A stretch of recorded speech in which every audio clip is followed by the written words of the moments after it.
ಬೆಂಗಳೂರು ದಕ್ಷಿಣ ಜಿಲ್ಲೆ ಚನ್ನಪಟ್ಟಣ ತಾಲೂಕಿನ ಅಕ್ಕೂರು ಹೊಸಳ್ಳಿ ಎಚ್.ಕೆ. ವೀರಣ್ಣಗೌಡ ವಿದ್ಯಾಸಂಸ್ಥೆಯ ಆವರಣದಲ್ಲಿ ಆಯೋಜಿಸಲಾಗಿದ್ದ tennis ball cricket Akkur premier league Bhairava cup cricket tournament ಭರ್ಜರಿಯಾಗಿ ಜರುಗಿ ಅದ್ದೂರಿಯಾಗಿ ಯಶಸ್ವಿಯಾಯಿತು. ಎಪಿಎಲ್ ಮೊದಲ ರನ್ನರ್ ಅಪ್ ಭೈರವ ಕ್ರಿಕೆಟ್ ಪಡೆದರೆ ಎಪಿಎಲ್ ಮೊದಲ ಸೀಸನ್ 2ನೇ ರನ್ನರ್ ಅಪ್ ಆಗಿ ವಿನಾಯಕರ ಗೆಳೆಯರೊಳಗ ಪಡೆಯಿತು. ಎಪಿಎಲ್ ಮೊದಲ ಸೀಸನ್ 4ನೇ ಬಹುಮಾನ ಸ್ಟಾರ್ ಕ್ರಿಕೆಟ್ಸ್ ಪಡೆಯಿತು. 2 ದಿನಗಳ ಕಾಲ ಬಿರುಸಿನಿಂದ ಬಿರುಗಾಳಿ ಎಬ್ಬಿಸಿದ ಭೈರವ ಕಪ್ ಕ್ರಿಕೆಟ್ ಪಂದ್ಯಾವಳಿ ಪ್ರತಿಯೊಬ್ಬರ ಸಹಕಾರದಲ್ಲಿ ಯಶಸ್ವಿಯಾಯಿತು. ಈ ಸಂದರ್ಭದಲ್ಲಿ ಎಪಿಎಲ್ ಶ್ರೀನಗರದ ಚೇತನ್ ಅವರನ್ನು ಸನ್ಮಾನಿಸಿ ಗೌರವಿಸಲಾಯಿತು. ಇದೇ ಸಂದರ್ಭದಲ್ಲಿ ಹಾಜರಿದ್ದ ಕರಿಮಣಿ ಮಾಲೀಕ ನಿನ್ನಲ್ಲ ಚಿತ್ರದ ಜನಪ್ರಿಯ ಚಿತ್ರನಟ ಎಪಿಎಲ್ ಮಾರುತಿ ಅವರು ಮಾತನಾಡಿದರು. ಗ್ರಾಮ್ಯ ಪ್ರದೇಶದಲ್ಲಿ ರಾಜ್ಯ ಮಟ್ಟದಲ್ಲಿ ಆಯೋಜಿಸುವಂತಹ ಟೆನ್ನಿಸ್ ಬಾಲ್ ಕ್ರಿಕೆಟ್ ಪಂದ್ಯಾವಳಿಯನ್ನು ಆಯೋಜನೆ ಮಾಡಿರುವ ಅಕ್ಕೂರು ಗ್ರಾಮದ ಭೈರವ ಕ್ರಿಕೆಟರ್ಸ್ಗೆ ಅಭಿನಂದಿಸಿದ ಅವರು, ಕನ್ನಡ ಚಲನಚಿತ್ರರಂಗದಲ್ಲಿ ಹೊಸ ಕಲಾವಿದರಿಗೆ ಪ್ರೋತ್ಸಾಹ ಅವಶ್ಯಕತೆಯಾಗಿದೆ ಎಂದು ತಮ್ಮ ಚಿತ್ರದ ಬಗ್ಗೆ ಹಲವಾರು ಅನಿಸಿಕೆಗಳನ್ನು ತಿಳಿಸಿದರು.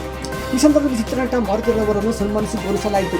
ಈ ಸಂದರ್ಭದಲ್ಲಿ ಎಪಿ ಕಡೆಯಿಂದ ಪ್ರಸನ್ನ, ವಿವೇಕ್, ರವೀಶ್, ಸಂಜು ಕ್ರಿಕೆಟ್ ಸಂಜು, ಭೈರವ ಕ್ರಿಕೆಟರ್ಸ್ ಪ್ರಶಾಂತ್, ವಿನಾಯಕರ ಬಳಗದ ರವೀಶ್ ಅವರನ್ನು ಹಾಗೂ ಹಲವಾರು ಮಂದಿಯನ್ನು ಸನ್ಮಾನಿಸಿ ಗೌರವಿಸಲಾಯಿತು.